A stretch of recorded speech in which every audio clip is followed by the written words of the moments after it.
Good evening, good afternoon, good morning. That picture gets me every time. I'm not I will expecting it. I will change it, but I'm getting some mileage out of it for now. I It's good. honestly It's good. I honestly didn't even notice that when I was putting it together. I was like distracted doing a bunch of different things and I caught a snapshot of like the show with both of us and I didn't realize until I played it and it was like 5 minutes before the show. I put it in the platform and played it and I was like I caught Bentley at a bad time. And I'm like, you know what? I'm gonna get some mileage out of it. It'll get changed. We'll get a better picture. But how you doing, bud? I'm good. I'm good. I apologize for being tardy this evening. Please don't tell my parents that I was skipping class. Um, but I'm doing well. I'm doing well. I'm happy to be here. I'm excited for a wedding weekend. Yay. Go me. Wedding weekend in the fall. I love it's my first of two this fall. So yay. Uh, Oh, that should be a good time. That should be a good time for sure. yeah. Yeah. But I anyway, man, will be we had a go I ahead. I would say I will be recording the South Carolina Ole Miss game. So anybody out there, please do not text me or call me with No results. spoilers. I will be watching it. Now, I do have to mention the wedding is an open bar, so I might have to wait till Sunday morning to watch the game. But That'll be your hangover treat. yeah, oh dear God. Would there be a worse way to start my Sunday? Like if Carolina just loses like Oh, 41-12 and I'm and your hungover, hungover is all sin. Like, oh and man. then I have to drive my date back to the airport to send her home. Yeah. Yeah. Great. Yeah. What a Sunday for me that would be. Yeah, let's avoid that. Come on, Carolina.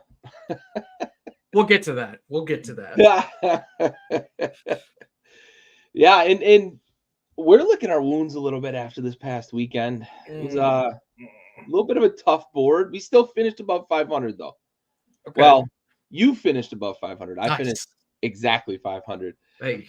Yeah, so we had a draw or a push Mhm. with the Texas A&M game. You went 10-8-1. I went 9-9-1. We had a tough week. It was our first real tough week of the season. But there were so many like upsets, near upsets, but we got right out the gate with a really interesting game. So Miami was a 20-point favorite essentially against Vatek. Now, you and I had talked before the season started that we thought Vatek had an opportunity to kind of be a dark horse, and it hasn't come to fruition for them this year. They have some NFL talent on that roster. They just haven't been able to put it together. It is a rebuild still. They haven't really been able to recover from the Beamer departure. There was when you have a legend that was there for that long, right? It's hard to replicate. It's like Penn State; they struggled a few years after all the paternal nonsense, but also like replacing a guy that was there for so long. It's just difficult, and Yeah. you don't usually. But this year, it really kind of felt like Vatek had some pieces that maybe they could be a dark horse. Haven't done it yet, but they gave Miami everything they could handle, and really might have won that game. Like for all intents and purposes, it's hard to look at that and say without a doubt that's an incomplete pass. Now, I understand you and I talked about this, and I'm gonna put it exactly how you and I talked about it. I think it was an incomplete pass. I'm pretty confident that it was an incomplete pass, but I didn't see anything on replay that tells me it's an incomplete pass, right? If that makes sense. And we talked about it a bit. You can kind of see the ball bobbles a bit, and it seems like it's on the Miami defender, and then he gathers and regathers, and but there's like video doesn't show you definitively to the point that I thought they could overturn it. If they'd have called it incomplete on the field, agree 100% that they would have left it. I thought they should have left it. I want to get your thoughts here live on air in terms of how that game ended because it feels like a valiant effort by Vatek and a potential huge upset, 20-point underdog. Miami is looking like potentially a national championship contender, definitely an ACC championship contender and a playoff contender. This would have been a big feather in the cap for a program that really is on a pretty big rebuild. Yeah, for sure. So we did kind of talk about Kyron Jones, the quarterback of Virginia Tech, being a dark horse lead, or Virginia Tech, I guess, being a dark horse leading this team to potential ACC title. I came into this season. I guess really after the Florida Miami game, saying I wasn't going to bet against Miami the rest of the year. Yeah. I also said the same thing about Ole Miss. That didn't really work out for me. There are two plays in this game that came to mind, even more so than the Hail Mary at the end of the game. And then I'll speak to the Hail Mary, right? So you have 3rd and 6, last possession of the half for Virginia Tech. You have a 3rd and 6. Kyron Jones gets sacked. There's 25 seconds left on the clock, and that makes it a 4th and 10. And the Virginia Tech coach calls a timeout. Virginia Tech coach, by the way, 1-8 in one-score games as a head coach going into this. So he calls the timeout as opposed to letting the clock run down to like 4 seconds. And they kick the field goal. Field goal is good. There's still 20 seconds left on the clock. And then they proceed to like squib kick it to Miami. And they allow Miami to get down the field and kick a field goal, right? To make it 24-17 at half. So you could be up 24-14 at halftime. Excuse me. And then they come out in the second half on their second possession. They fake the field goal attempt and turn the ball over on downs, taking another potentially 3 points off the scoreboard. So that's 6 points you've cost yourself, essentially. Right? And you can be confident about that 3 points too, because they've got a good kicker. Yeah, right. So it's like you could potentially be up 6 if you don't allow the field goal at the end of the first half, and then you kick the field goal in the second half. That's 6 points. That's between the win and the loss. I understand you're in a top 10 matchup at home or on the road on a Friday night. You want to go for touchdowns. You want to be aggressive. I get it. I understand it. Right. We said the same thing about Kentucky 2 weeks ago when they played Georgia, punting that ball. Exactly. They punted the ball. That was a little different because they didn't basically have 3 points in the bag. But here, like you take the points. You just do. Right.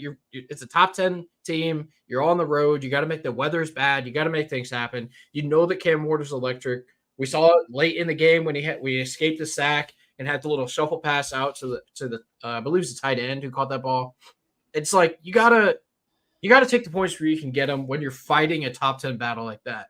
It's just those were kind of like coaching decisions that I saw, and credit to my dad. He was the one that pointed those out to me. I didn't really I was so focused on the end of the game, I didn't really think back that much. But I was talking to him today. To focus on that though. Yeah, sure. Right. So, hey, what's up? What's up?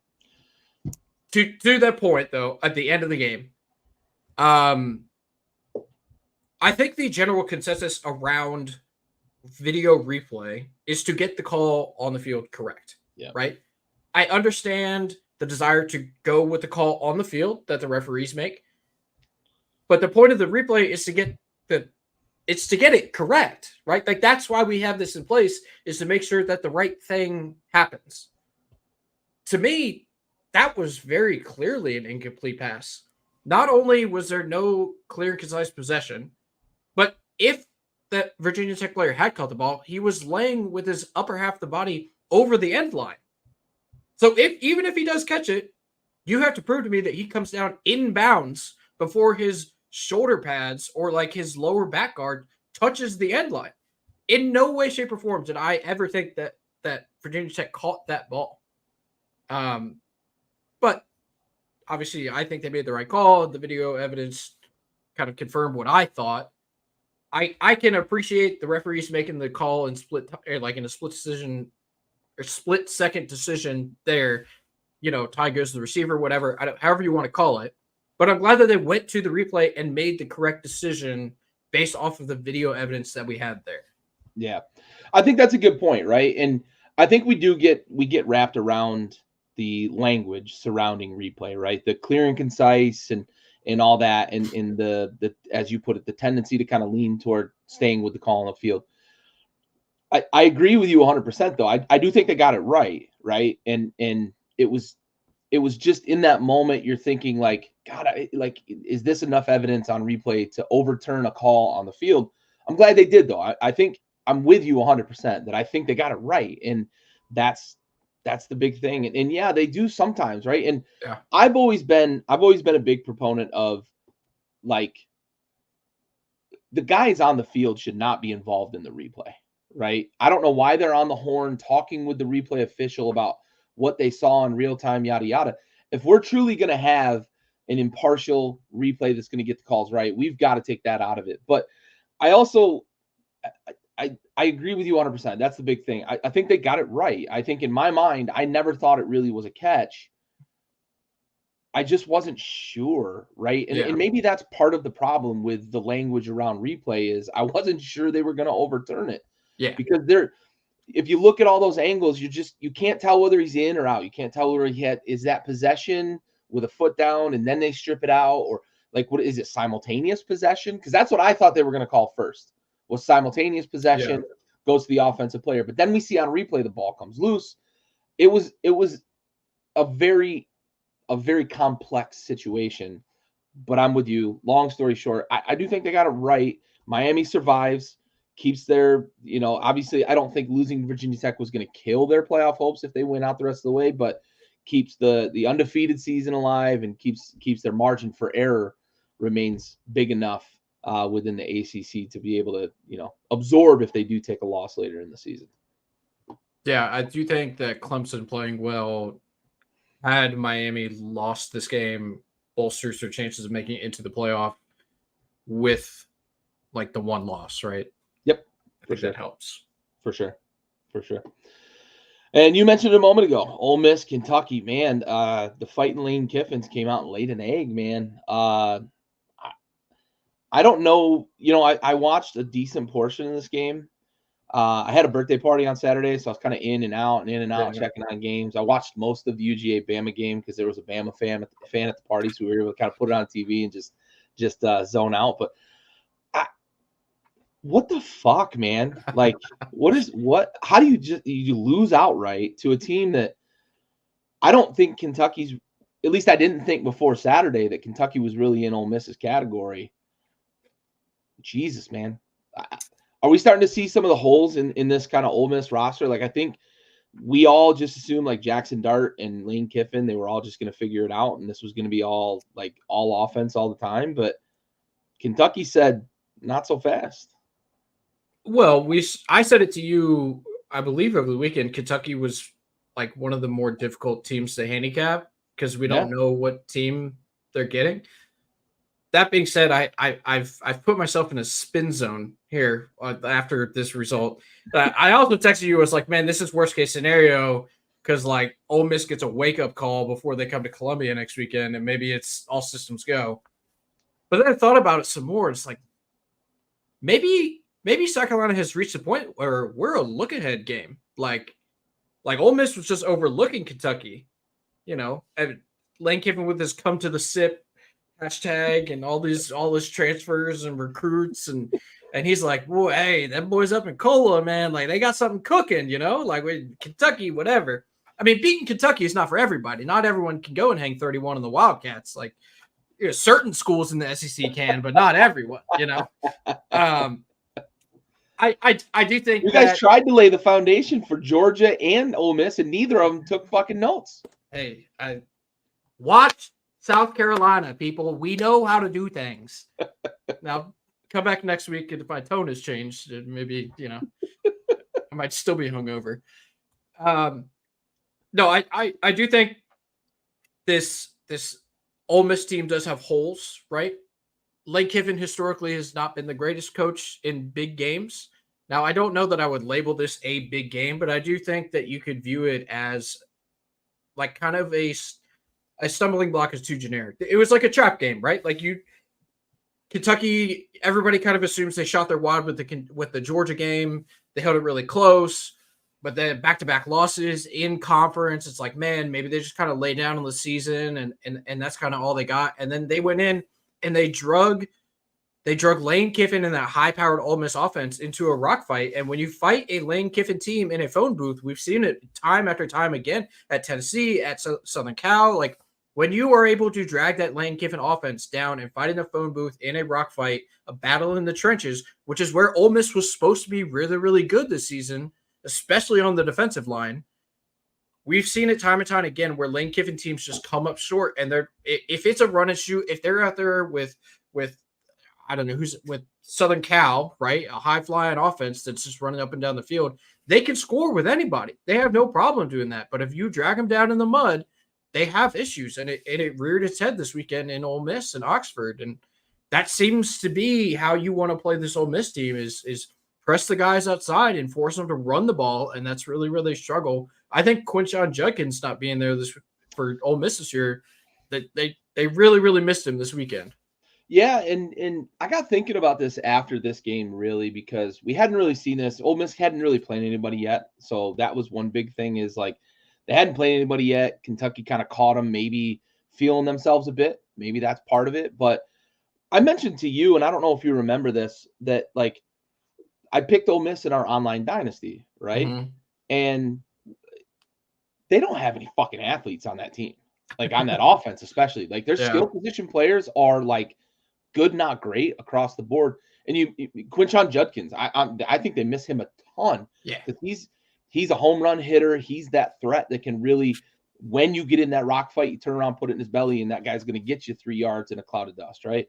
And he can get you those tough yards. But they don't seem to have a guy they can just lean on and say, like, this is our guy that's going to make a play when it matters. They don't have a lot of speed at the skill positions on offense. They're kind of like they lean on Lane and his kind of gadget and scheme it up sort of offense. And in Kentucky, like you said, they pressed them on the outside. They took away a lot of that kind of run after the catch type stuff. And Ole Miss couldn't respond. They couldn't stand up to the pressure. So yeah, it's tough. And I think, maybe that's the formula, and we might see Ole Miss. I might be out of playoff team already. I thought Ole Miss this was gonna be the year that Lane was gonna get over the top. That Kentucky team scared the living daylights out of me in terms of my pick for them to make the playoff. That's for sure. Yeah, because their schedule doesn't get any easier, man. Nope. They go to Columbia next week. They go to Death Valley on that loaded October 12th slate. That's the night game in Death Valley. They go to Arkansas. They got to host Georgia. Like, if they don't get it back on the rails quickly, they could be looking at missing the 12-teamer. Yeah, they could be a 4 or 5 loss team pretty quickly. Yeah. Michigan, Minnesota. Michigan looks probably exactly like we would expect them to look when you don't have a quarterback and you don't have Jim Harbaugh anymore. Minnesota played them tough. I'll give them that. They were able to kind of slow that running game down a bit. But if anybody ever needed empirical evidence of like a 2, when you have 2, you have none. Michigan has 2 that aren't good, so they really have none. That offense is an absolute fucking slog with the 2. Like, they try a 2-headed approach. One's supposed to be like Alex Orji is supposed to be super athletic, and he doesn't seem to be able to really like stretch an offense. They are not a threat offensively, and they're going to play a lot of games just like this that are one score, edge of your seat if you're a fan up there in Ann Arbor, and it's going to be real sloppy. They're going to play in a lot of rock fights. They're going to be in the mud. It's boring football. 118 passing yards in the last 2 games combined for Alex Orji. Yeah. Mullins had 111 yards rushing in this game. So he's a stud. Yeah, he's really good. They can run the ball. Line they aren't. I mean, that guy should be running for $170 to 200 every week. But that offensive line just isn't what it's been. It's tough football to watch. Yeah, I got a bunch of friends who are like Michigan fans, and they were real euphoric after the title. And now you got to kind of remember you just won a national title the rest of this season. Yep. Yeah, I mean, Minnesota missed that field goal in the first half. Yeah. And it's like, that Michigan defense is still good. I mean, I get that you were able to throw the ball all over the field in that Michigan defense, but like you still have to score points against them. You know what I'm saying? And ended up being a 3-point game. That was really the difference there, was that missed field goal in the first half. Yep, for sure. K-State, Oklahoma State. You were so right about K-State, and I was so wrong about Oklahoma State. K-State put it to Oklahoma State. We're starting to see that maybe Oklahoma State just isn't that team this year. You and I had some high hopes, Ali, and we both love Mike Gundy, the man. The He's man. 40. Still 40. Still 40 in my eyes. Forever 40. Forever 40. But K-State looked good. And we started to see a little bit of the passing game open up for Kansas State. And that's you and I, we've been asking all year, like, can Avery Johnson throw the ball? Can he throw the ball? Very athletic, very fast quarterback. Can he throw the ball? Little bit this weekend, you started to see flashes of it. If they're going to be able to push the ball down the field offensively with the passing game, they're going to be tough because he threatens you. And when you have a quarterback who threatens you that way, running the ball, it opens up a lot of other things. We were just waiting for that passing game to open up, and now we got to see it again, right? Oklahoma State has kind of had these moments during these games where the defense just seemed to shut off. We'll see, right? Is K-State going to be able to keep it going? What are your takeaways from this one? Yeah, this game just got out of hand quickly. Mhm. So Oklahoma State went up 13-10, and then it just the Avery Johnson avalanche occurred, right? Like that offense was rolling like his locks out of the back of that helmet. Like it was just ugly for Oklahoma State. I mean, Ollie Gordon averaged 5 yards carry, Yep. but he only got 15 carries because they were behind. Immediately starting the second quarter. Basically, they're not. We said this in the Arkansas game. They're not a team. Oklahoma State, at least, built for coming from behind, and K-State is a team that plays very well with a lead, right? Because, like you mentioned, Avery Johnson puts so much pressure on your defense to set two spies, like to have, and you really can't. It's tough when you have a quarterback as mobile and as electric as that guy to get stops. If you know that they are in a pass or run option offense, right? If he has to drop back and pass and play from behind, I still think there are some deficiencies there. He is a true freshman. I get it, or a redshirt freshman, whatever. But playing with a lead, K-State is, I think, as dangerous as anybody in the country because Avery Johnson is so electric running that option offense. Yep, for sure. BYU Baylor.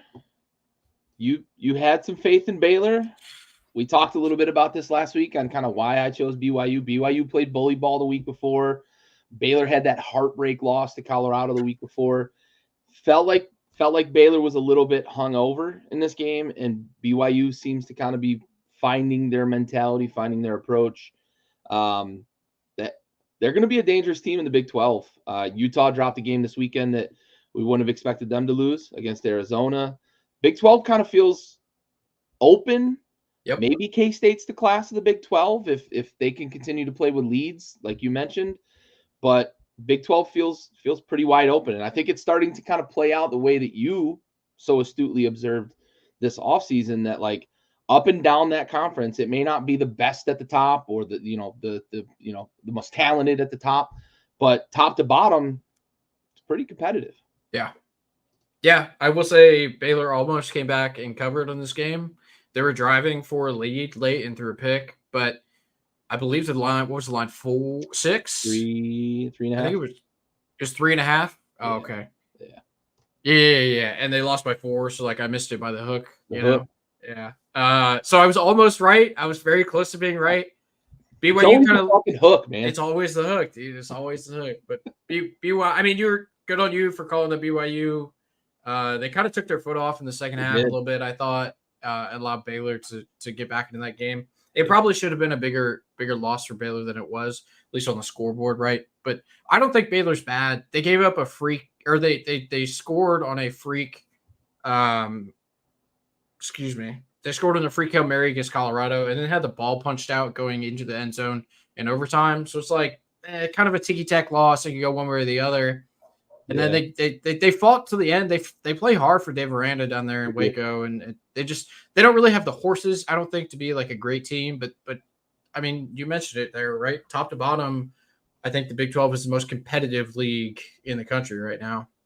Yeah, I think a big thing that affects Baylor, and we talk about, do kids actually go to school when they play football? But Baylor is very much like a high quality education school. It's also a private institute. It's a little different than the other schools in the Big 12. So it is tough. You mentioned the horses, right? It's tough to get the guys down there to really put a team on them. And they're still dealing with the aftermath of all the Art Briles shit. So Yeah. Aranda's doing a commendable job down there. I think they play hard for him, but like you said, they just don't have the horses, man. It's tough down there. Waco's not a desirable place to go either. No, it's not. Sorry, Waco residents, but Yeah, sorry. not the most desirable place in America. Southern Cal struggled early, but we found a cover. They got hot in the second half. They are living very dangerously basically all year. They just keep falling behind at half, and they have found ways to come back in halves. Wisconsin's not a great team, so I don't know that this can be a great kind of barometer for Southern Cal going forward the rest of the season in the Big 12, but they seem to really struggle with the beef of the Big 12, and Wisconsin isn't even the Wisconsin of old with Ron Dane and Jonathan Taylor and all those running backs that they've put in the NFL and all those offensive linemen that they've put in the NFL, because they are making a conscious change to the dairy raid style of offense. So I look at this game and I say, like, looking ahead in the Big 12 schedule, Southern Cal might be in some trouble with the bigger, beefier offensive lines of the Big 10. Yeah, they're another one who's they're obviously playing out of style being in the Big 10, right? Their defense is better. Their offense, obviously without Caleb Williams, seems to be a little bit worse than it was last year. I mean, they scored 38, so like, what are we really saying they're bad? But it's they're going to need some adjustments if they want to be competitive in the Big 10, I believe. Obviously, Oregon, Michigan, Ohio State, those are your current big dogs in the Big. Illinois, I guess if you want to throw them in there. Penn State. There are some very beefy teams in the Big 10, and Southern Cal has never been that. Even going back to like Reggie Bush and Lindell White, like running behind those kind lines. of a finesse team. Yeah, for sure. Lindell White was just huge. So he was an anomaly. Yeah, and they don't have the defenses that they had at that time with Ray Maualaga or whatever. Yep. Clay Matthews and the Polamalu. They're a team they're a very good football team. Don't get me wrong, but they're playing in the wrong conference. Like they just are. It's pretty apparent watching them on Saturdays. You're down 21-10 to a Wisconsin team that's not good. Right. I mean, you mentioned it, playing with fire. That's exactly what they're doing. Now they did get super hot, and Lincoln Riley made very good adjustments and got Miller Moss and those boys going in the second half. But I mean, that's not going to work every week. I can promise you that. No. Somebody's offensive line is going to lean on you, and they're going to possess that ball in the second half. And it just so happened to not be Wisconsin. Yeah, go ahead and get down 21-10 to Iowa. Yeah, good luck, bud. good luck. They will sit on you. Notre Dame, Louisville, little bit of a bounce back for Notre Dame, but this got tight at the end and ended up a one-score game. We covered by a point here. Is Louisville better than we thought, or are we seeing that Notre Dame just isn't as good as like their preseason expectation? I think it's more so Notre Dame is not as good. Louisville was like 16 coming into the season. I think they were a top 20 team. So I mean, we all kind of knew Louisville was good, right? They finished the year as hot as could be, except losing to Florida State. But regardless, coming into the season, we knew that they were going to be good. I don't know if we had playoff hopes for them, but a top 25 team all year long. But Notre Dame, you're talking about an offensive slog. Yeah, you're talking top 5 expectations, and they just can't get anything going. Yeah, they're like Notre Dame's offense is what Michigan wishes their offense could be. That's not good. Yeah. Yeah, I mean that's tough. Riley Leonard, I guess he is very limited. Yeah, getting away from Mike Elko did him no favors, I guess. Yeah. I think we get tricked a little bit by the competition that Duke was playing last year and him just kind of carrying that team as an athlete. It's the same competition. I don't know. Notre Dame. I know. I don't know what's going on. He just maybe it is Mike Elko, right? You might be right. It's just that, right? Yeah. Because he doesn't look like a Division I power quarterback. No. At Notre Dame. Like he just doesn't. And I understand the allure that Notre Dame would have had to bring him in as a transfer, but it's been tough. It's been tough. Yeah, for sure. Very tough. Ask Northern Illinois. Oklahoma, Auburn, and man, for a long time on Saturday, I thought I was on the right side of this one. And then Auburn filled their shoes, and Oklahoma was able to cover. Still a one-score game, 27-21, I believe, was the final of this one, but didn't cover the 2.5. I was really surprised by Oklahoma's poor performance early in this game, but maybe they're just not that good. I don't know. I thought Auburn was going to play them tough, but they looked pretty bad for a good portion of this game. Let me ask you which of these two facts is more surprising to you? Auburn had 200 yards more offense than Oklahoma and lost, or Peyton Thorne threw for 300 plus yards and only one interception and lost. The second one. Second. Yeah. They're both very surprising, though. Yeah. I mean, you give up, 482 yards of offense to Auburn and still win. Like that's tough. I don't know what to make of that. I don't know what to make of that. This was the most confounding. Don't break. Yeah, like it was the most confounding game. I for the life of me, I didn't understand it. Yeah. I'm just watching. I had it on the second screen. I'm just every time I look up, it's Auburn's just driving the ball, and then they don't score. I'm like, what? Yeah, what? I believe they went for it on 4th down in the red zone twice and missed. I think it was. So you're giving up points there, but they had the missed field goal in the second half, and then threw a pick six. Missed the field goal. It's like, yeah, it's tough. They really fell apart. It is what it is. My dark horse is dead. Oh yeah, yeah, yeah. Do you think we see Jackson Arnold again this year for Oklahoma? And maybe in the Cotton Bowl against Texas? Maybe. I don't know. Because they have a bye this week, and then they play Texas. Probably Quinn Ewers is back. Maybe. I don't know.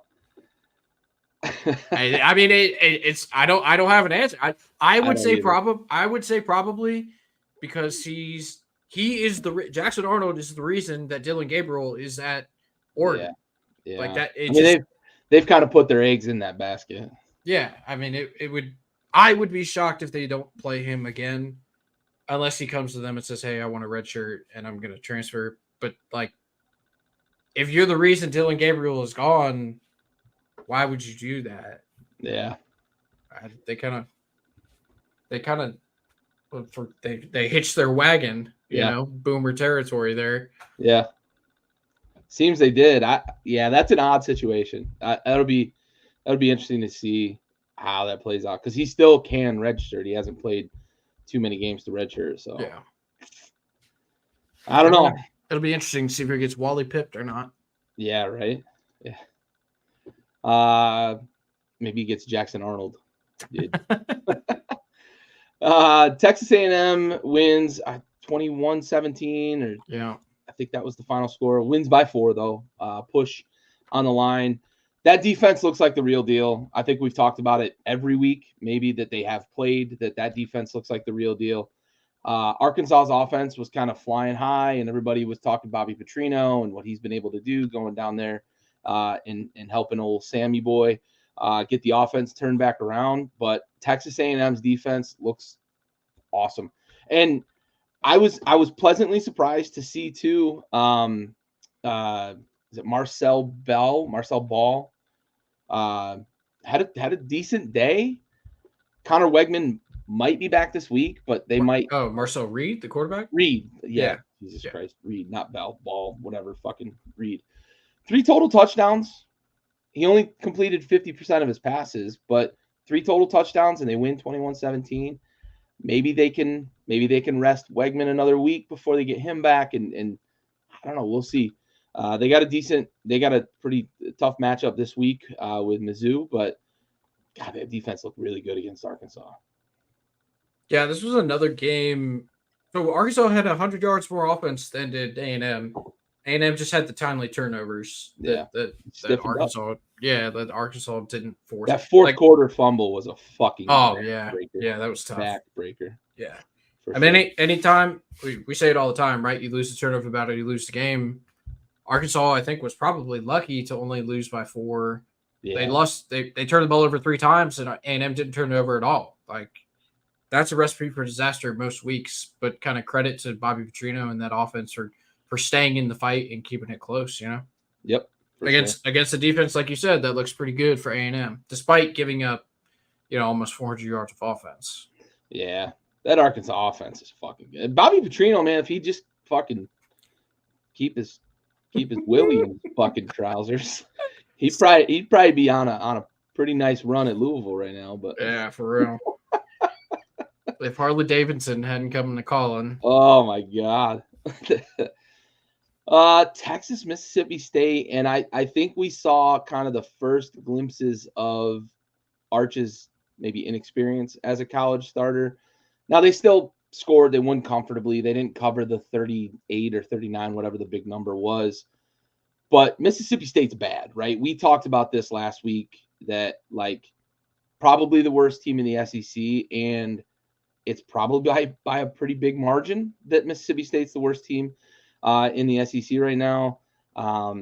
They've basically been left with a fucking empty cupboard after his second time leaving an empty cupboard at a university. Man, was this just a stumbling? Texas didn't look great. This is the one game where they've got some film now that they can go study against a bad team and say we need to clean up some of these errors. Sure. Yeah, they won by was that 18? I think yeah, something Yeah, like that. they won by 18 points. Like Still that's comfortable enough. Yeah, right? it's not a bad loss. It's Right.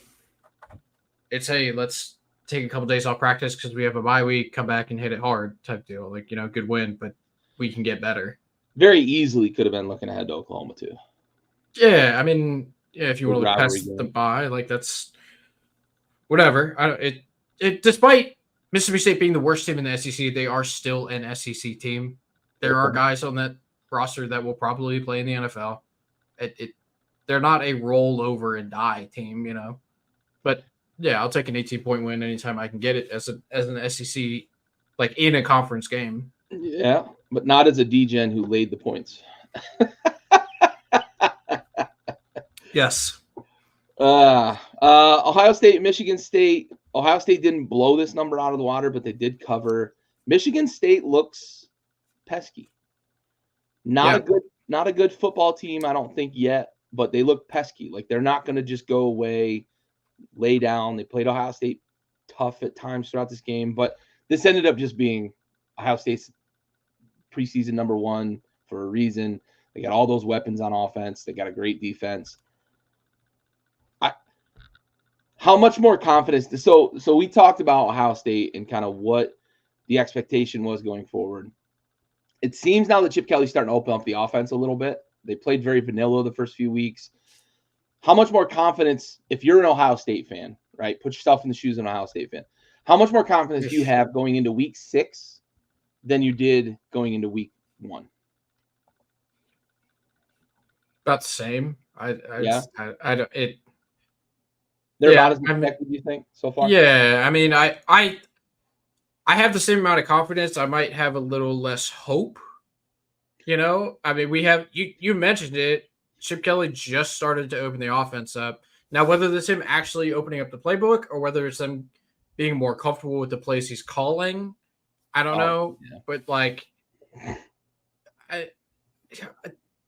call me in December, bro. Like, let me know. Let me know when the bracket's out. Let me know who I'm playing because that's well, I guess that's not technically all they're playing for. They have to beat Michigan. That's first and foremost for them, and then it's national title. It's been like 1,000 days since they've beaten Michigan. Yeah, like they're gonna beat. Newsflash, folks, they're gonna beat Michigan this year. And then it's all Ryan Day might get fired. Like, oh yeah. On the field after the game, Ryan Day might get fired if they lose to Michigan this year. Yeah.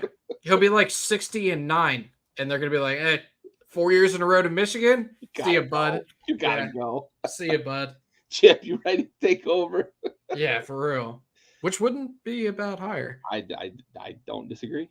But no, I still have a ton of confidence and a ton of hope if I'm an Ohio State fan.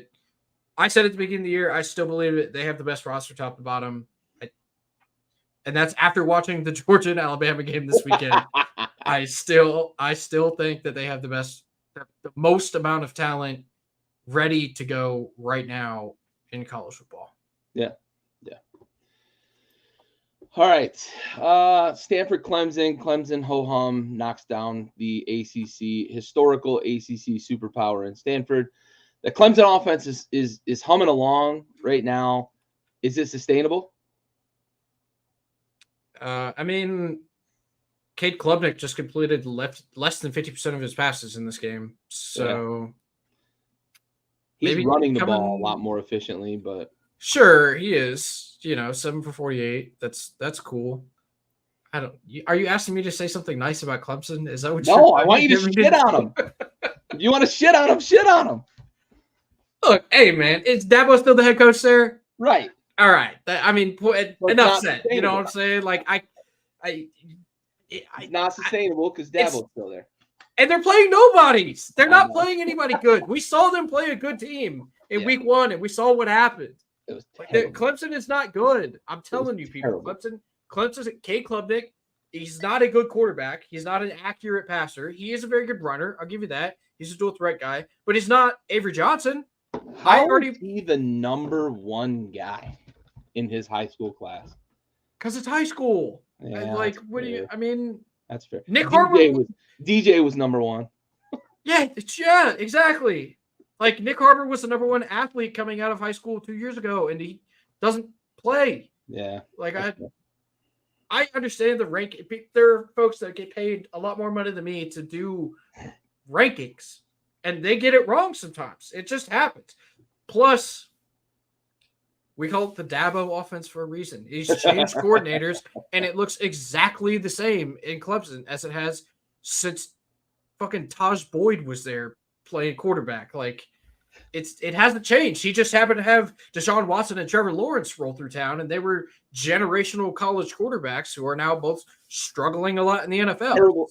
Literally, I don't know if you caught the show last night on the Blitz. Raul and I talked about that, and I laid it out for him. I said, listen, we might just be seeing the product of Clemson had Mike Williams, T. Higgins, Sammy Watkins, Tyler Boyd, Watkins. Like they just had a number of unbelievable athletes around. And then you talk about the running backs that they had, like CJ Spiller and on down the line with the guys that they've been able, ETN and all that. Like those guys that they've been able to put on the field with those quarterbacks, and they were churning on NFL offensive linemen every year. You're talking 2 to 3 guys a year were getting drafted in the NFL from that offensive line for about a 6-year stretch. Maybe that's what we're seeing, right? Dabo benefited from it. And maybe both Deshaun and Trevor Lawrence benefited from it. That maybe this is the product of what we're seeing now. And Dabo can't keep up because he's not embracing NIL. He's not embracing transfers. He's not embracing kind of modern college football, and he's getting left in the dust. And that's probably what we're seeing right now. I'm going to defend Dabo here for a second. I did it earlier in the season where I talked about I like what he stands for, loyal to his guys. And yeah. I didn't mean to set you up for this. No, you're good. But because Clemson is a national title, people want to hear this stuff, right? So I believe that Clemson Dabo is a very good recruiter. He obviously brings in top 10 classes every year, whatever, right? Is he the best X's and O's development guy? Probably not, but he's a phenomenal recruiter. I get that. I think a lot of what has to do with him not bringing in transfers is because Clemson doesn't have the biggest donor base, right? Their NIL fund is not huge. So the guys that he would be looking to bring in the transfer portal are probably more expensive than he can afford to come in and raise the floor of his team because he has recruited so well. Yeah. Right? So he has these guys on the roster that are just as good as the guys that he would bring in from the portal. Just go get a high school senior. Right, that's what I'm saying. So it's like it's not that they're devoid of talent, it's that they're devoid of development. Yeah. And then the guys that he would need to bring in to make the team better, he just can't afford. Yep. But there's a motion in the House right now in Washington to bring in revenue sharing to all of these schools with the new TV deals coming in. So that would roughly bring in $16 million to Clemson of brand new money. And we know that if they bring in 16, 12 of it's going to football. Yeah. So if you give it may even be more than that, right? Like it might be 15, 16, and they get like 20 or whatever, right? But if you give Dabo, well, even number, $15 million to spend in the transfer portal, you don't think they're going to bring in some big boys? You don't think they're going to bring in some names? I do. I do too. Once he embraces it. And maybe it's easy for him to stand on principles because he doesn't have the NIL either, right?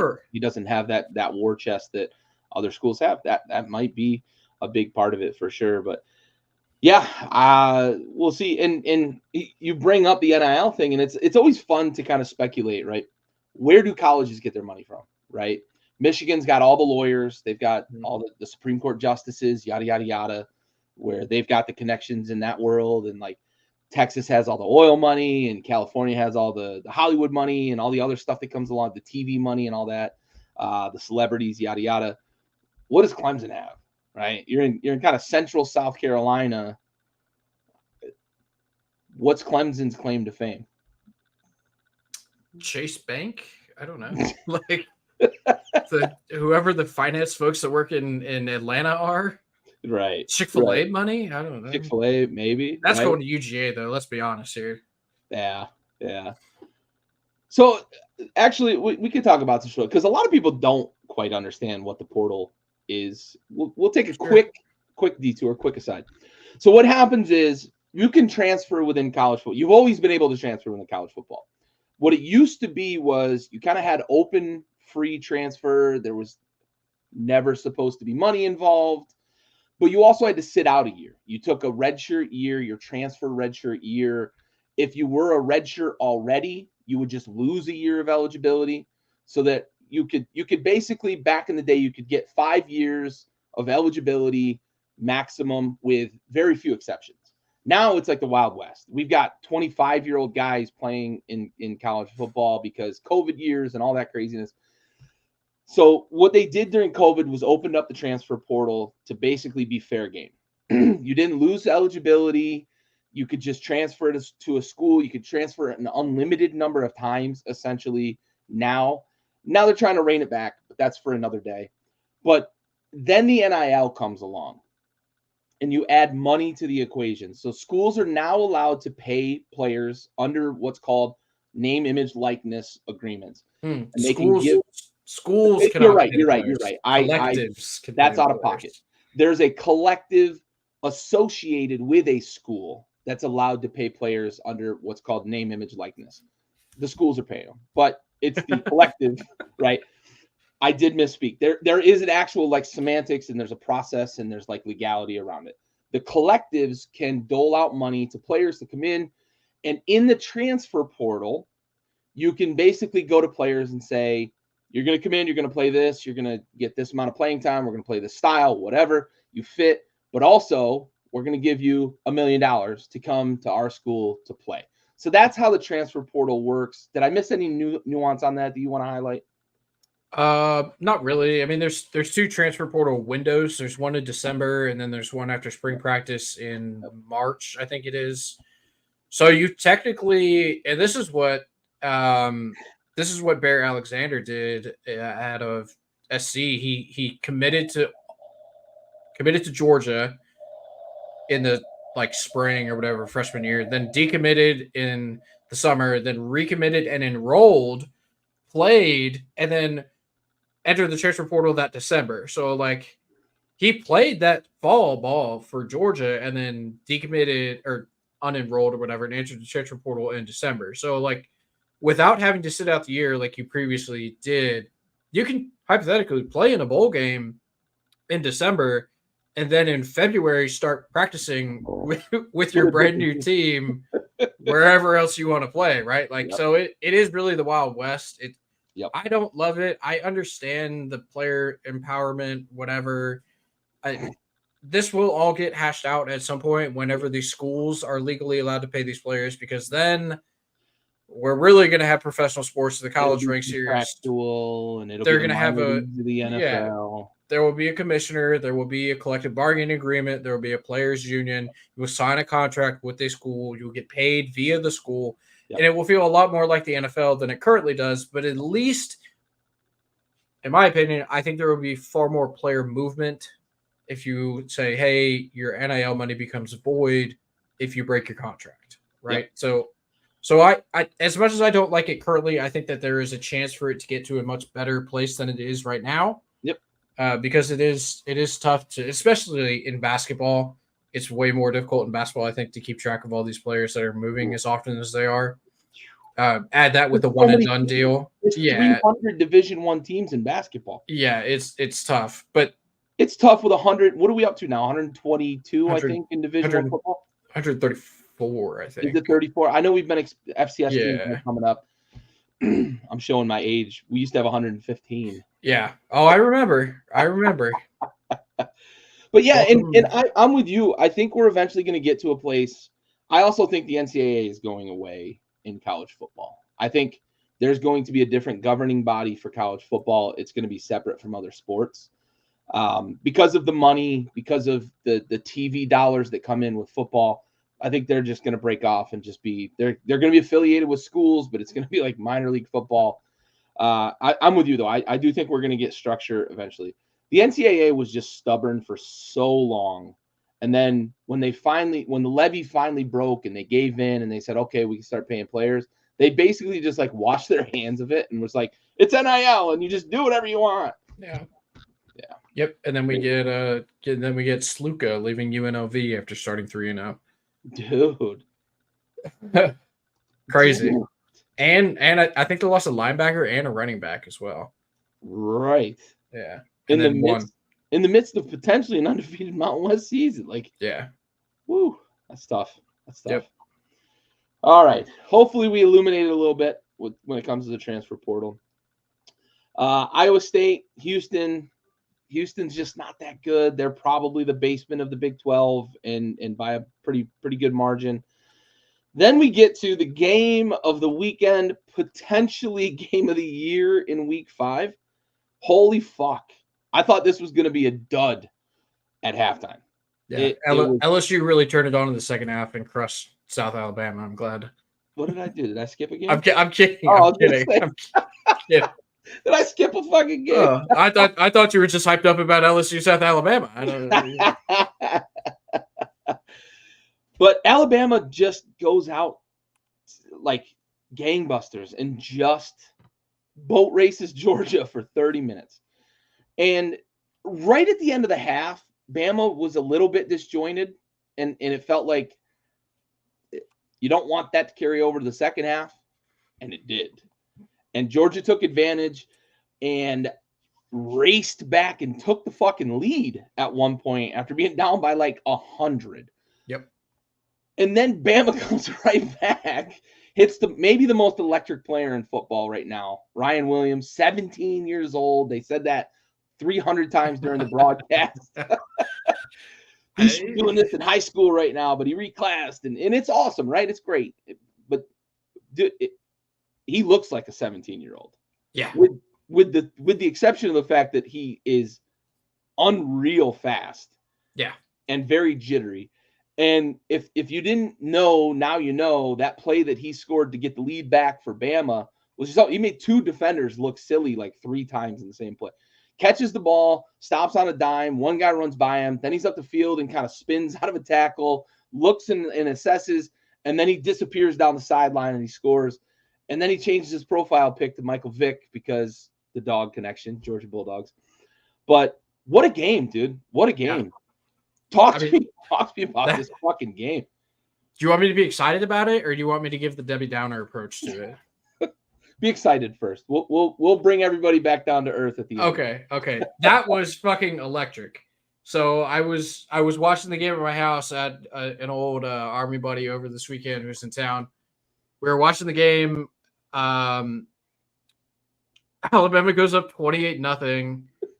And we've been watching the afternoon games at the bar by the house, and I was like, "Hey, it's 28-0. You want to go back to the bar? Like, I don't know. This might be ugly early." So we go back to the bar. They didn't have the game on. They had some other games on or whatever. So I'm just kind of like watching, perusing. I'm like looking at my phone, and Georgia scores twice, and I was like, I'm gonna go back to the house. Like, it's like a 3-minute walk that I'm going back to the house. You can stay if you want, but I got to go back and watch this. And boy, am I glad I did, because that was one of the most electric second halves of football I've ever seen. I mean, Carson Beck came out and was on fire in the second half. Looked like the Heisman Trophy candidate that we all kind of expected him. You know, you and I don't think he's great, got it, but whatever. He's a really good college quarterback. Yeah. You know, aside from Ryan Williams, I mean, Jalen Milroe looked like the best player on the field. Yeah. I mean, he's between him and Ryan Williams, they had the two fastest guys on the field, and they both played offense for Alabama.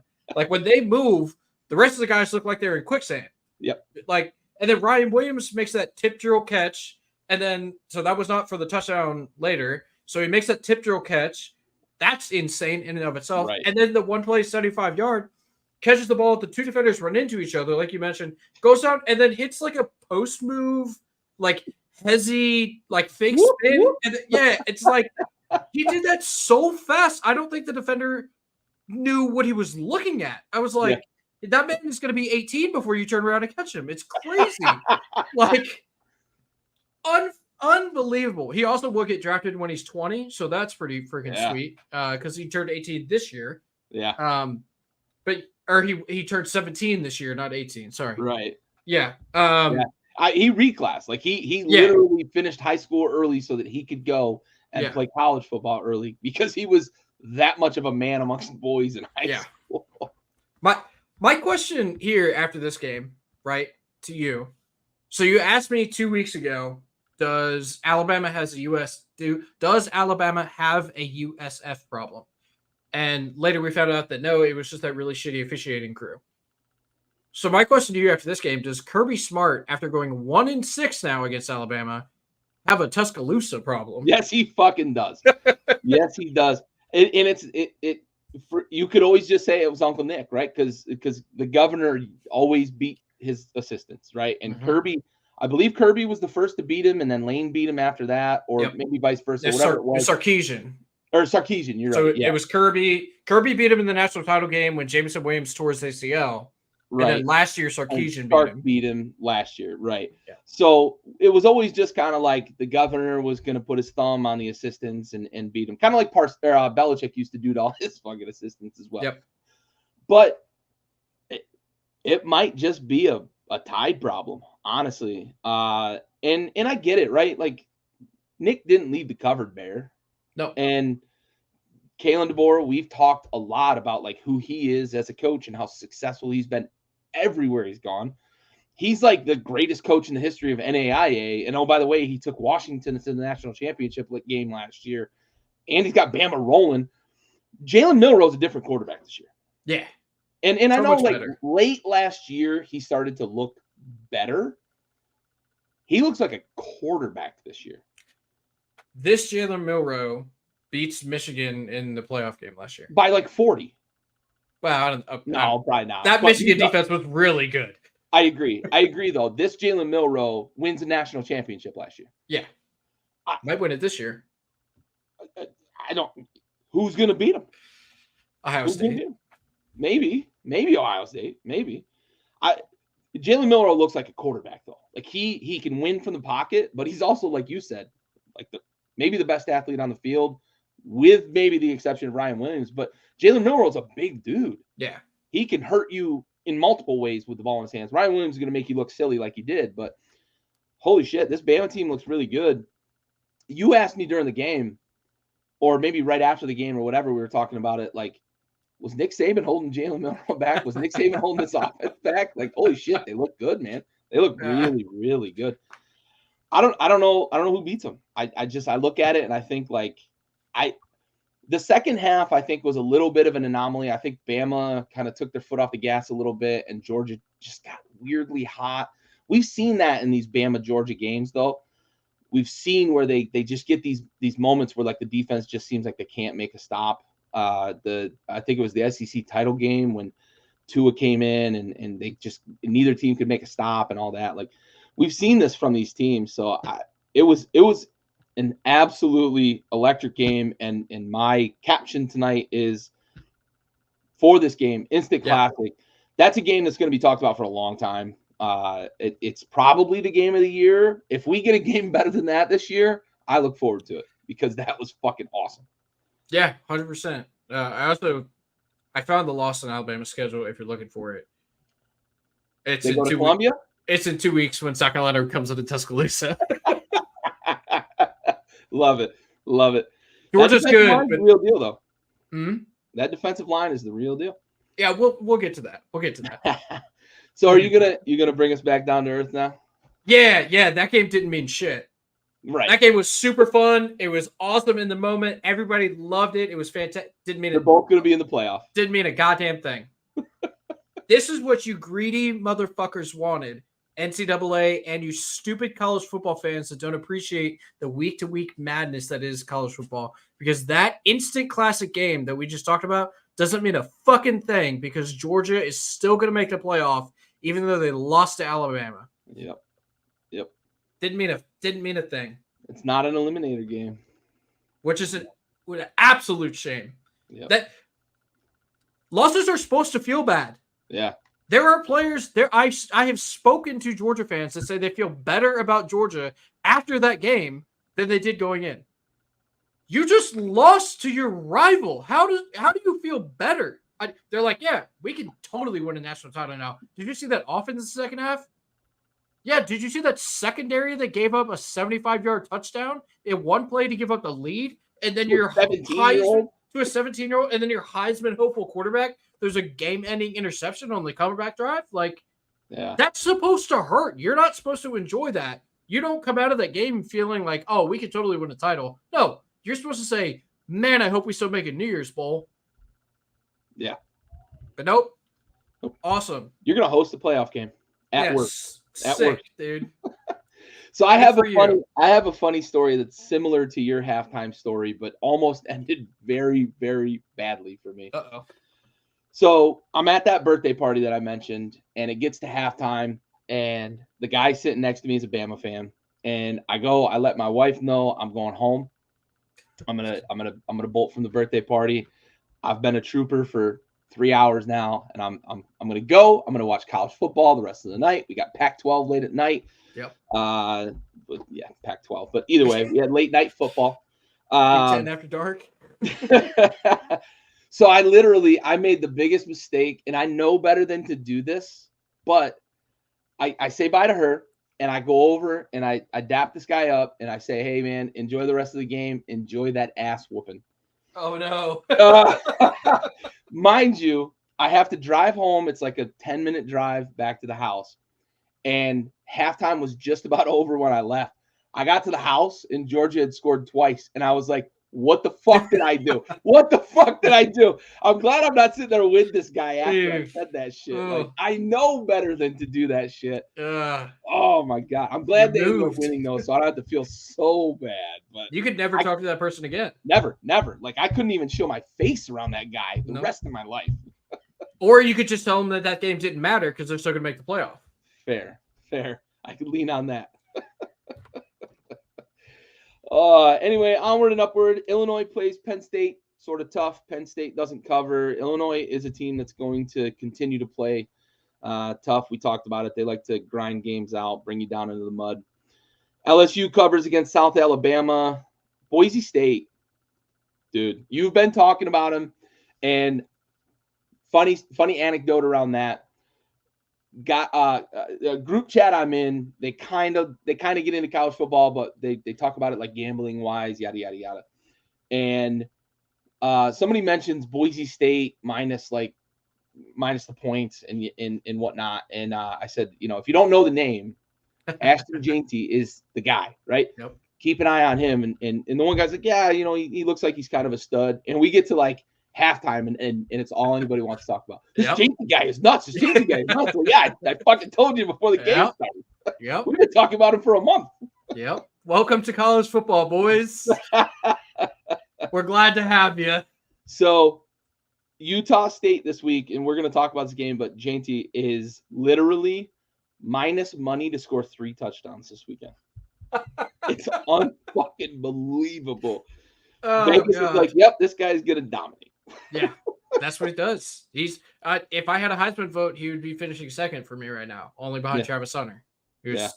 who played 128 snaps in the Florida Heat. So suck on that, Urban Meyer and Brandon Marshall. Oh, Utah, man, what an egg to lay against Arizona at home. We had been talking. Isaac Wilson looked better as the weeks had gone on, and I don't think I hang this at the feet of Isaac Wilson because I think he played pretty well. I think they got a little too aggressive on fourth down in a lot of ways. They gave some points away, gave a couple short fields, and Arizona's scrappy. They haven't had a great start to the season, but that's a scrappy team. They do miss Jed Fish. Man, what a disappointing loss for Utah, though. Like, I think they still control their fate because, as you said, the 12-team playoff kind of waters it down, losses like this. But that's a tough one to handle. Are we going to see Cam Rising before the end of the season again? Oh god, I don't. Or is he getting a 2-year of eligibility? So the good news is he's recovered from his ankle or his knee, whatever it was. Yeah. So that's not bothering anymore. He's got that hurt. I think he broke a finger on his throwing hand or something. He's got something with his throwing hand. So like, that's not the major injury is gone, right? So I have to imagine he comes back and plays, especially with them losing and Kansas State looking as good as they did. Because I think is that next weekend? When do they play? They play soon. It's soon. They play on. Oh no, it's not soon. They don't play. I thought it was. No, they play. Yeah, no, they don't play. They don't play. I thought they did. Do they not? No, they don't. TCU. They get TCU. Same colors. Purple. Yeah. On me. No, I thought they played. Either way. I mean, it's not like they have a cakewalk schedule down the rest of the year. No, so I mean, they're gonna have to win BYU's not a walkover anymore. Yeah, they've got Iowa State on their schedule. Yeah. I mean, that defense is for real. We also saw a team go in at night and win in Salt Lake City, which really doesn't happen. I didn't think that Fafita looked especially good. Like he wasn't great.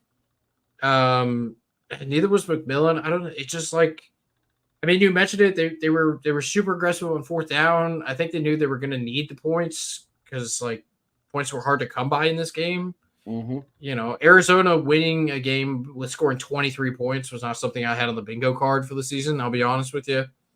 Nope. It just, Utah looked really, really bad. Yep. You know, Wilson threw those 2 picks. It was just kind of game enders, honestly. Yep. Each one of them individually felt like a game ender in and of itself. Yep. Not a great showing. I didn't feel good. I did jump on. Disappointing because he looked pretty good in the first half, I thought. Yeah, I mean, his night ended up bad. Yeah. I thought he looked all right for the first half, but it's clear if Cam Rising doesn't play the rest of the year, they're not gonna win the Big 12. I don't. No, it'll be K-State if Cam Rising doesn't come back. But if he does, it's back to. I mean, it's already wide open. Like, don't get me wrong. The Big 12 is still wide open. Like, Arizona's 1-0 in conference play. Like they still have a chance, right? With that offense.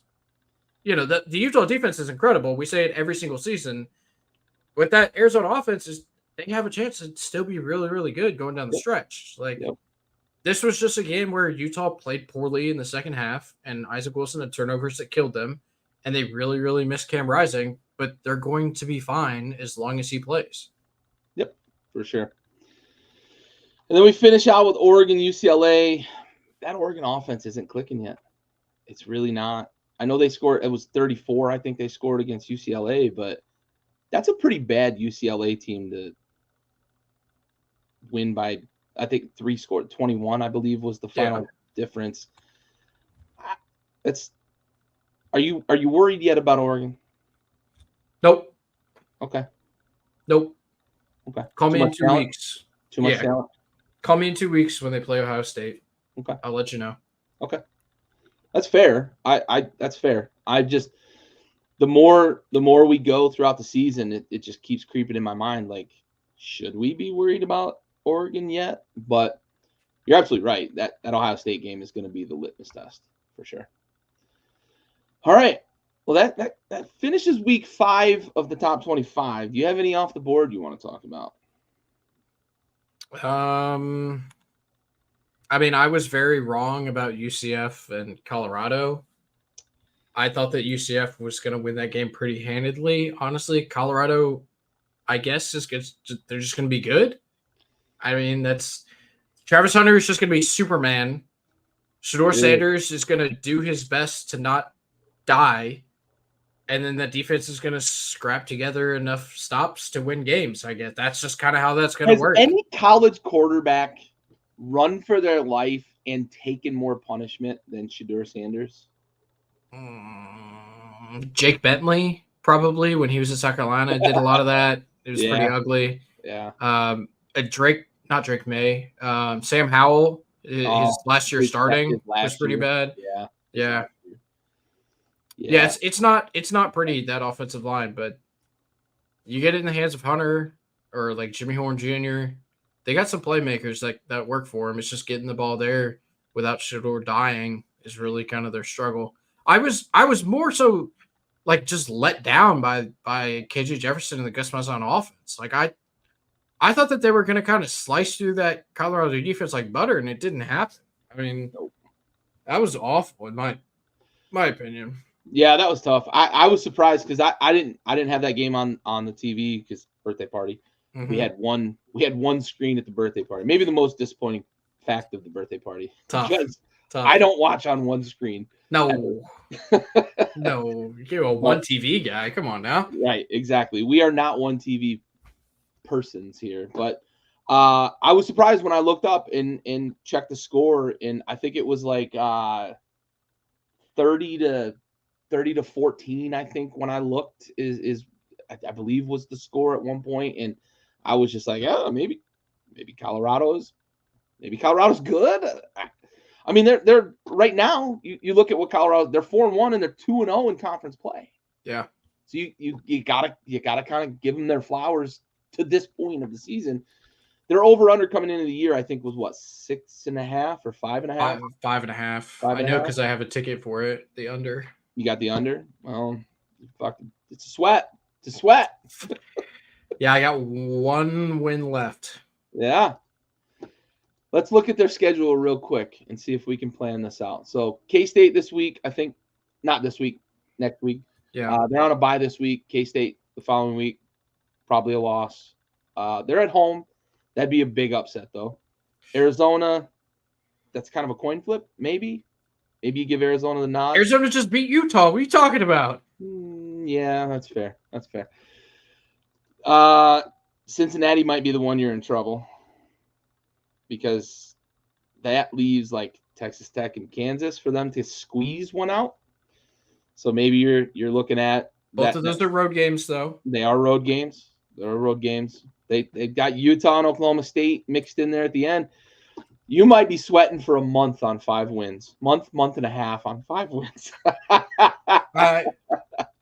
What I would love, what would be just ideal for me is if, let's say they lose, or let's say they beat Cincinnati, whatever, get to 5 wins. They lose the rest of the way until they get to Oklahoma State. They host Oklahoma State, and Ollie Gordon goes for like 270. Yeah, just chef's kiss. I get the Ollie Gordon thing right, and I cast the under. There you go. I like it. That's an ideal scenario. One more shout out from off the board. 2 more shout outs, real quick. Tulane covered again, 4-1 against the spread this year. Just for those who are keeping up. JMU scored 63 points this weekend after scoring 70 last week against North Carolina. So undefeated. Probably should rank them. I don't know. Just a thought. Why do we keep disrespecting JMU? Well, as their coach left and their quarterback.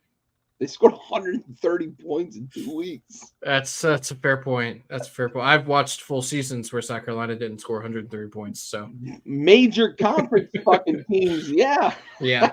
That's a season. Yep. Yeah. Rank them, put them in. Yeah. If they make the college football playoff and host a bowl game, I will be there. I will be at Bridgeforth. Dude, that area too is like they might as well just name the town like JMUville. Yeah. Because it's like there's nothing else. Nope. Like It is for anybody that doesn't know, it reminds me of my hometown. That's how small of like the area it's like the campus, and there's a little bit of like a commercial There's a area mall. right out. It's a mall basically. Like it's right around the campus, and then it's like farmland, and there's a water park up the road. A Yeah, really well, nice I water mean, park. Nutton is a ski resort. Oh, that's right. They do ski there as well. I mean, Yeah, it's a resort, but the water park is what we've been to there. But you're right. There is like yeah, the lodge and the ski resort. But yep. it is like there's not a lot around there outside of like the campus. No, Gorgeous campus though. yeah, wonderful territory. Gorgeous campus. But yeah, that'll be cool, man. That'll be cool if they do If host. they host a playoff game, I will be there. That'd be phenomenal. Yeah, my dad mentions Oregon. We're not worried about them until Ohio State. That's soon. That's soon. We only got one more weekend of football before we see Oregon, Ohio State. So we're really gonna find out if Oregon's gonna be able to kind of flip the switch and turn it on. You have one more shout out? Oh no, that was it. Just Tulane and JMU. Tulane and JMU. That's right. All right. Want to make sure we hit both of them. Yeah. All right, so we shift gears to week 6, man, and we open the door with Oregon and Michigan State. So you're not worried about Oregon, but you're taking Michigan State. Is this more about Michigan State being scrappy, or is it the look ahead? It's a little bit of both, right? You mentioned earlier that Michigan State was like feist. What was it? Did you use feisty? Pesky. Yeah. Well, when you have a coach with an exotic name like Jonathan Smith, you're going to be a pesky team. All right. That's what that means. Very blue collar name. Yeah. No, we saw what happened to Miami on a Friday night game last week. Friday night games are very strange in college football historically. 24 is a lot of points. It's a lot of points. This could be like a 28-16 game. Like, I mean, they still win by 2 scores at least, but they don't cover. I also think look ahead, they get Ohio State next weekend. Like, and Michigan State coming off a battle, right? Like, they kind of hey, we got to step up if we want to play in this league. Yep. So, my record this year is not great, so I'm picking with my head now. I think looking to turn it around. Let's have a better second half. Yeah. I mean, I agree with you that also like I could see Oregon kind of not wanting to show a lot of things. I think we're going to see a little bit of a tune-up game. That's why I picked Oregon to lay the points here. I just think we're going to see a little bit of a tune-up. Oregon's going to not look ahead, but realize they've got to kind of get things going before Ohio State. I could be wrong, though. Maybe it is a look ahead, but I'm going to lay the points. I think they're going to open up the offense a little bit and kind of tune things up before they face Ohio State. UNLV Syracuse. We are on the opposite ends of this, and I mentioned to you earlier, this is an opportunity for Syracuse to have not one, but 2 top 25 wins against 2 teams that probably shouldn't be in the top 25. I know UNLV is undefeated. I know they've looked pretty good in their 3 games that they've played, but you mentioned it. They're losing dudes to red shirts and transfer portal in October. Yep. Yeah. So this was a pick. I mentioned that my record against the spread this year is not great. I am above 500, but it's not to the standard that I've come to set for myself. Syracuse is 1-3 against the spread. UNLV is 4-0 against the spread. I'm just going with history. I'm just going with the trend, man. I'm picking with the trend. Would it shock me if Syracuse wins this game? No, it would not. But UNLV playing at home at night, the team is rallying around the players that did not leave because of NIL. It's probably going to be a raucous environment. Give me the team that is undefeated against the spread. I like it. I did love the sign, and I know I said 3 games that they won, but 4 games that they won. I did like the sign that some fan had in the stands at their last game that said it's UNLV, not UNILV. Yeah. That was pretty creative. I got to tip my cap to that.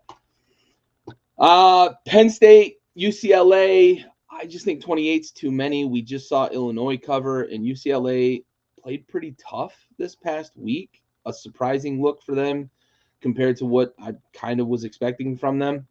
I just 28 is too many. I don't trust Penn State to cover that big of a number against the conference foe. That's where I'm at.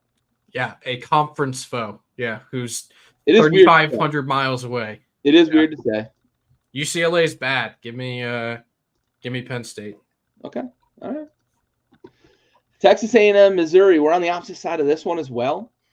I just think Texas A&M's defense is good enough that we're gonna. And Mizzou's kind of looked pedestrian the last 2 weeks. I shouldn't say pedestrian. They haven't looked like the team that covered big numbers early in the season.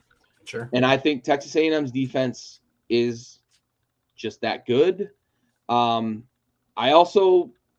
like what I saw from Marcel Reed this past week in terms of 3 total touchdowns. Now, again, he wasn't efficient throwing the ball, but he did throw for 2 touchdowns and he ran for another. We might see Wegman back. If Wegman plays, I want to change my pick. I know I can't, but I want to change my pick because I don't think he's ready to come back. He might be feeling a little pressure to get back because of how highly touted he was as a prospect, as a recruit. I think right now the wise decision is to sit him down for another week or so. He just started throwing. So I reserve the right to be wrong about this one if Connor Wegman plays. I won't change my pick, but yeah, I reserve the right to be wrong about this one. So it's funny you mentioned that. I picked Missouri for 2 reasons. One, I think they're the best team that Texas A&M has seen this year. It includes the Notre Dame matchup week 1. I also do not know who's playing quarterback for Texas A&M. So I think that Missouri is a better team than A&M. I don't know who's playing quarterback for the Aggies. What you mentioned it, Wazoo has not looked great the last couple of weeks. I think they get back on track here. I think that they saw that Ole Miss loss and look for an opportunity to move up in the rankings in the SEC. Kind of hammer down and get into the second half of the season and really pick up the pace here. That's what I expect to happen. I like Eli Drinkwitz. I think Brady Cook is great. Yeah. I think they'll be fine. All right. Louisville, SMU. We're both on SMU. SMU's sneaky, man. They're sneaky. Louisville's good, not great. I think Louisville's tough. I think they're going to play a lot of close games. They played a very close game 2 weeks ago. It was on the radio, and now I forget who it was. It was Jacksonville State. I just don't know that Louisville's going to pull away. What's that? Georgia Tech was close. Jacksonville State was close for the first half, actually. First half, yes. First half was close. I just don't know that Louisville has like the firepower to really pull away from teams necessarily. Jacksonville State's a very small school compared to Louisville. I just think SMU's going to keep it close. SMU might be the exception to the rule of the whole, if you have 2, you have none. They kind of rotate a little bit, and it seems to work sometimes. I just think they're going to play them tough. I don't know that Louisville's going to pull away. No, I agree. I think SMU's going to be able to run the ball against Louisville. And if you can run the ball, you can usually keep games close. Mm-hmm. Don't ask me what happened to Oklahoma State last week, though. Oh, yeah. Ohio State, Iowa. This is much more about the fact that I think Ohio State wins this game 24-0 than it is about, I think, Ohio State disappearing on Iowa. Are you on Iowa? I didn't see. What am I on? Yeah, Ohio State, Iowa. No. What's your pick? That's what I'm asking. I'm on Ohio State. Sorry. Okay, you're on Ohio State. Okay. This is much more about, like, I think Ohio State wins like 24-0. Like, I just don't think Iowa scores in this game. So Ohio State's going to score enough to cover the 20.5. Seems like a decently big number, but I just think Iowa's not going to score. Yeah, I tend to agree that Iowa defense is not what it used to be. And Ohio State's defense is better this year than it was last year. So I could see like a 24-0, 23-0 game. Yeah. All right. UGA, Auburn. I think Georgia's going to keep the second half momentum going against an Auburn team that filled their shoes in the second half against Oklahoma. Probably a blowout. That number might be way too small, honestly, in the end of this game. I could easily see 48-10, something along those lines, like a big, 38, 35 point game in this game. 20, what is it? and a half, 24. 24. Doesn't feel like enough. Maybe I'm wrong, but I think Georgia's going to win by 24 points, and we're going to push. We're going to push? I think so. 34-10? Something like that? Something like that, yeah. Okay. All right. Ole Miss, the real USC. You're on the Gamecocks here. Look at you. I was taken aback by what Kentucky was able to do to Ole Miss's offense last week. And I think that the offensive line problems for Ole Miss are going to rear their head this week. I'm going to have a ticket on USC money line in this game. I'm just throwing it out there. I'm taking the points here because you're going to give me 9. I'll take all 9 of them. But I'm going to have a ticket South Carolina money line in this game because what Kentucky's defense was able to do to Ole Miss, South Carolina's defense is much, much better, especially up front, than Kentucky was. And I don't know that Ole Miss has we talked about it at the top of the show. Like, I just don't know that they have the plain old dogs that they can just lean on to recover from that. I'm going to put in a ticket on USC money line in this. So will I. I will also have a ticket for USC +9. Just a little edge there, just in case. Right, yeah. We'll catch them both. Yeah, double cash, baby, double cash. Lenore Sellers coming back for this game. I saw, Barstool fan, not a Barstool fan, I don't care. There is a Barstool Ole Miss account, which is obviously associated with Ole Miss, that posted a video today. And it was a video that I was very familiar with. I watched it about 100 times 2 summers ago. It was the Juice Wells is coming back to South Carolina video. Instead of the juice is loose, they said the juice is back. He took $1 million in NIL money and played 3 games, scored a touchdown against Georgia, and then sat out the rest of the season and transferred to Ole Miss. It is if you are involved in Gamecock Twitter whatsoever, you are very aware of how extremely personal this game is for Juice Wells, who, by the way, had 0 catches against Kentucky last weekend. I guess he was saving them all up for this weekend. I don't know what he was thinking because Nick Imanwari is coming for his head. If he catches a ball across the middle, Nick is going to demolish Juice Wells.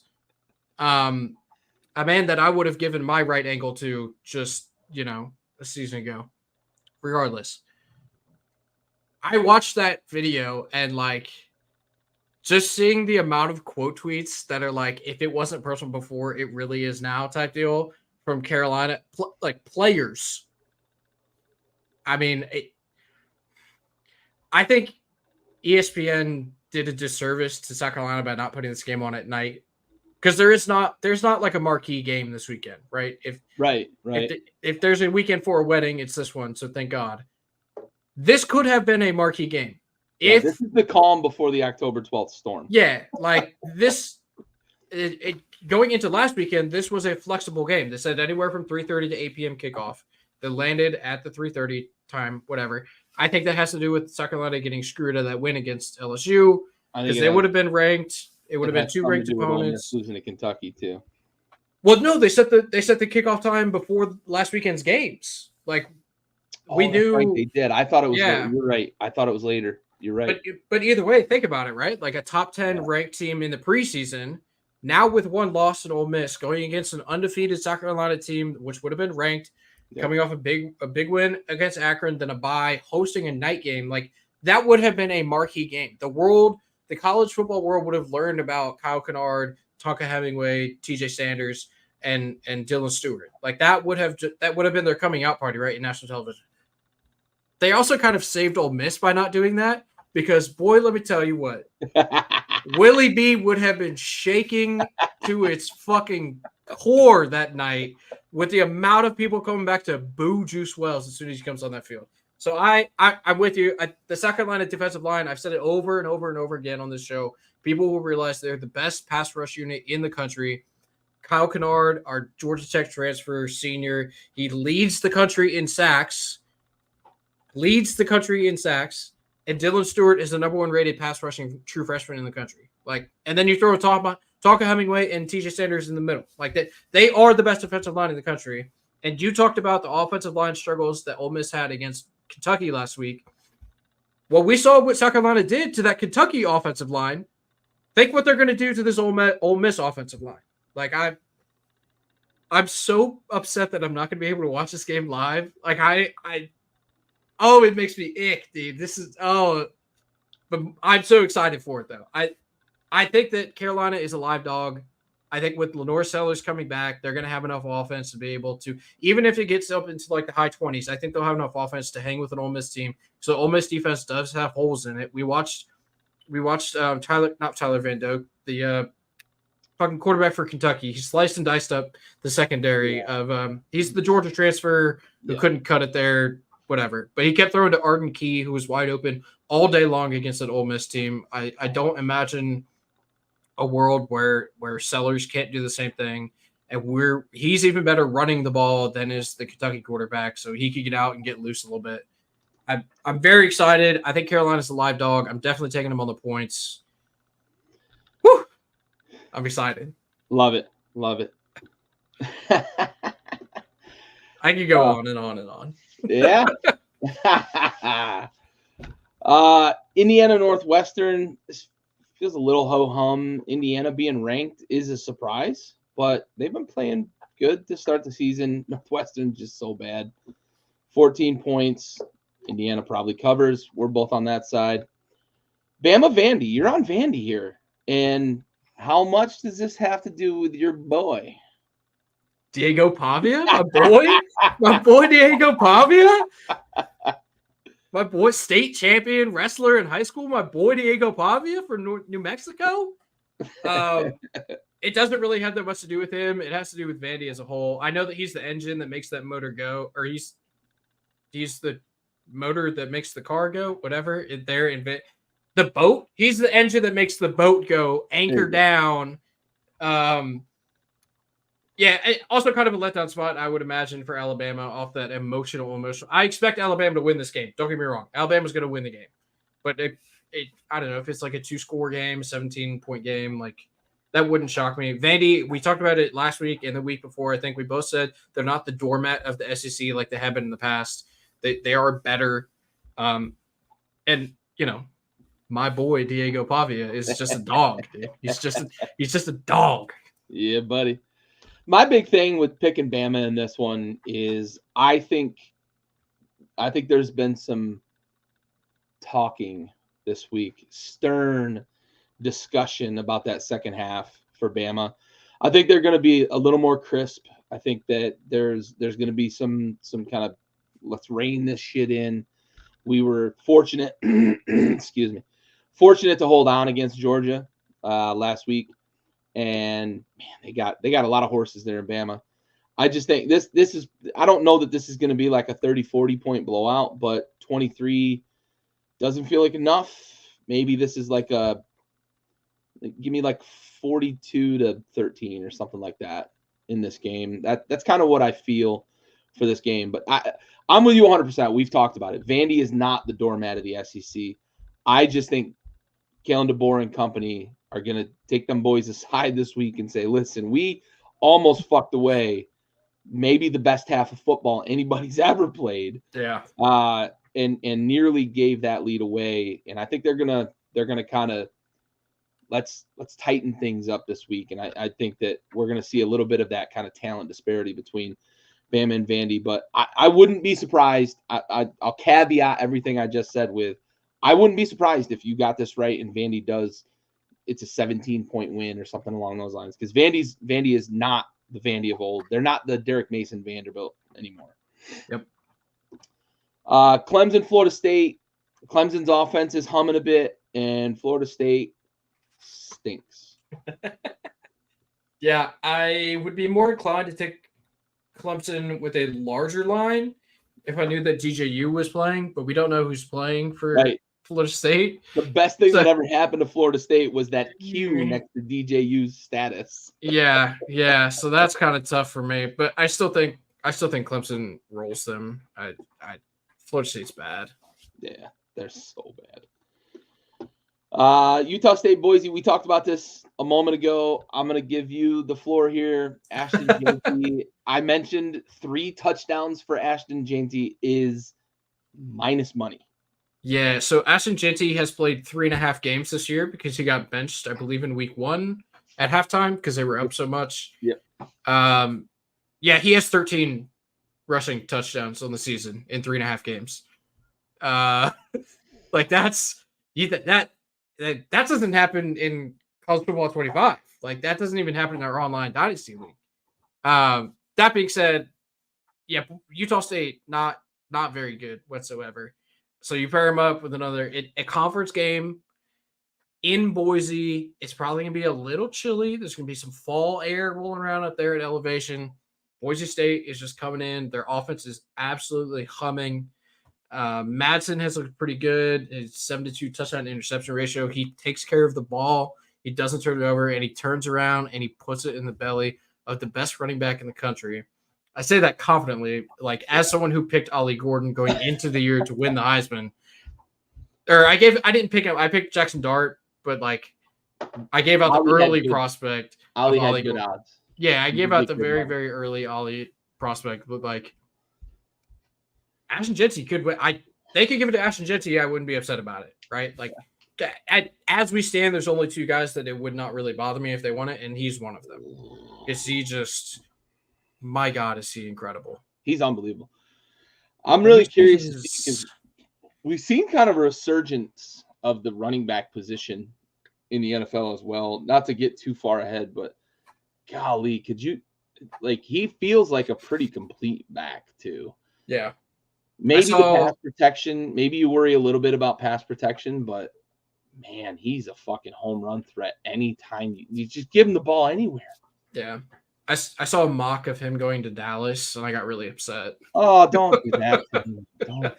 I want to root for this guy. Please, dear God, don't send Stay him to out of the Dallas. NFC East. Yeah. No, come to Washington. What do you mean? Oh, you come to Washington. Right. Come to Washington. You and B-Rob and yeah, absolutely. For sure. Just stay out of the NFC East if you're not in Burgundy. Please.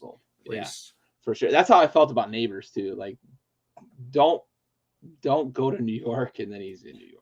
You know where Jeanty would be just electric, dude? On the Chargers with Jim Harbaugh. That would be incredible. Oh, that would be wild. Oh, or in like a Shanahan tree offense either. Put it like Minnesota, right? Put him in Minnesota with JJ on the outside. You can't even load the box against him. Oh man. Golly. Whew. Man. All right, send him to Atlanta, dude. They're looking for a bell cow down there. They simply just can't find one that they've drafted in the first round ever. They cannot fucking figure it out with Bijan, huh? Holy shit. We thought it was Arthur Smith's problem, but apparently it's just – is it a Bijan problem? I don't know. I don't know. We said the same thing about Pitts too, but he stinks this year too. Yeah, Pitts just might be bad. He just might be bad. I don't think Bijan's bad. I think it's game planning. I think it is too. Yeah, I think it is. Also, Algiers pretty good. That might be the most profound statement of the year. Is like I think people have forgotten how good Algier is. Like they didn't have to draft Bijan. No, they were good. They had a 1,000-yard rusher as a rookie. Right. But and I get it. Like Bijan was awesome, but like you had Tyler Algier. Yeah. Like you guys have Alfred Morris. Like basically that's what he is. Yep. Give him the ball 21 times a game, and he'll get you 1,000 yards. Yep. Tennessee, Arkansas. I waffled very slightly on this, and then I reminded myself of how good that Tennessee front is. And I think offensively they are good enough that this is going to be this might be a little bit of a sweat. This could be like a 16 or 17 point game. But I do think Tennessee covers in this one because their offensive front is going to give that Arkansas offense enough problems that Nico and company on the offensive side of the ball are going to be able to score enough points to cover on this number. Yeah, Arkansas. I like Arkansas. Like they're good. Don't get me wrong. They have kind of a murderer's row coming up here on their schedule. They get Tennessee at home, LSU at home. They get a reprieve. They go down to Starkville. but then they get Ole Miss at home and Texas at home. Now those are all home games, right? Which is awesome for them. But like that's a who's who of the SEC. And I know that doesn't have to do with this week, but Tennessee, you said it, their defensive front is incredible. It may be like the second best in the SEC, but it might be. It might be. It's if Arkansas has a chance to cover the spread, it's gonna have to be a high scoring game.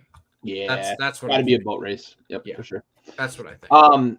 One thing I will say, I want to give flowers to Josh Heupel because it's been kind of circulated quite a bit this week, and I remember it when he got hired vaguely. I don't know that I would have made this point if somebody else hadn't made this point as well, but he said when he got hired, like, we're not just going to play offense. Like, I am going to go recruit defense. And he came from the kind of Oklahoma, similar to like a Lincoln Riley style. And we know what Lincoln Riley doesn't do on the defensive side of the ball. But you got to give Josh Heupel credit that he's understood the assignment as a program builder, that you can't just focus on one side of the ball. You got to be willing to go and do the dirty work in terms of getting those guys that are going to help you succeed. And they've got maybe the second best defensive front, maybe in the SEC, maybe in the country, right? Like, yeah, it might just be like the SEC's got the number 1 and 2 in the country, maybe. Oh, it's so fun to say. It's so fun to say. Just think about. I just go to sleep at night like, Dylan Stewart. I get to watch it for 2 more years after this one. Right. Side note. So I agree with everything you said. The Heupel interview where he's like, don't let me in with those high tempo offenses. We're going to play defense at Tennessee. Phenomenal boy. I agree 100%. And I think it's very admirable, like you said, that he has stuck to that. Absolutely.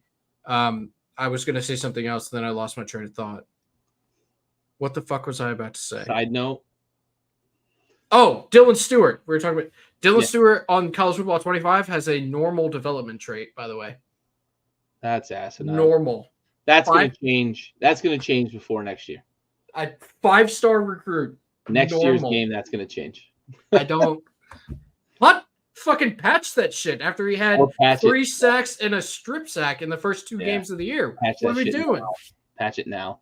I need it for my defensive line next year in South Carolina. Yeah, right. I need it. No, really, I need it. Yeah. Oh, Michigan, Washington, and we are on opposite sides of this.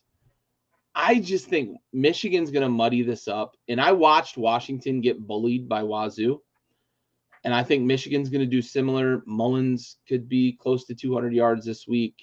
I hope at some point Sharon Moore just accepts the fact that they are going to run the ball 42 times a game and stop with the rotation of quarterbacks. Just put Orgy in and just hope you can run the ball enough.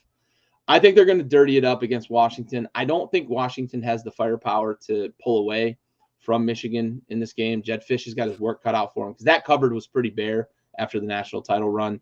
Guys left and followed Kalen DeBoer. Other guys transferred out and whatnot because they went there only to play with Kalen DeBoer, and they didn't want to go to Alabama because Bama's got 105 5-stars down there. But I just think Michigan is gonna. This could be like give me like fucking 15-14 or something with this one. Give me 2.5 points, and I feel pretty good with Michigan in this game. It could be a field goal game, and I'll lose by the hook, but this is going to be tight.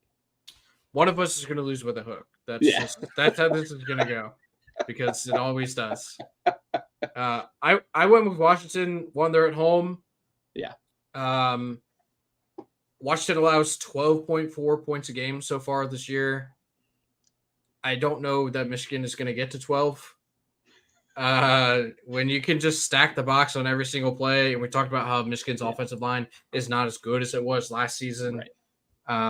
I also think Jed Fish is a better coach than Sharon Moore. I agree. So I'm just going to go. I'm going to go with the home team, who has a really good defense, or who has played very good defense so far this season, and a very limited offense coming into what is now a conference game. I'll take the home team and the points. Yeah. 2.5 at home tells you exactly how Vegas feels about this. Exactly the same we feel about this. It's that close that it's going to be that. Home field usually gets you a field goal, so this is basically a pick 'em game. As I watched, it was giving up 12.5 points a game, right? Not averaging. 12.5. Yeah, giving up. They're giving up 12.4 points a game this year. Yep. SoCal, Minnesota. Minnesota played a tough, gritty game this past week with Michigan, kept it close. I don't know that like that defense is bad. I think Minnesota's going to be able to run the ball pretty well against Southern Cal. Just give me a touchdown. I'll take a touchdown with Minnesota.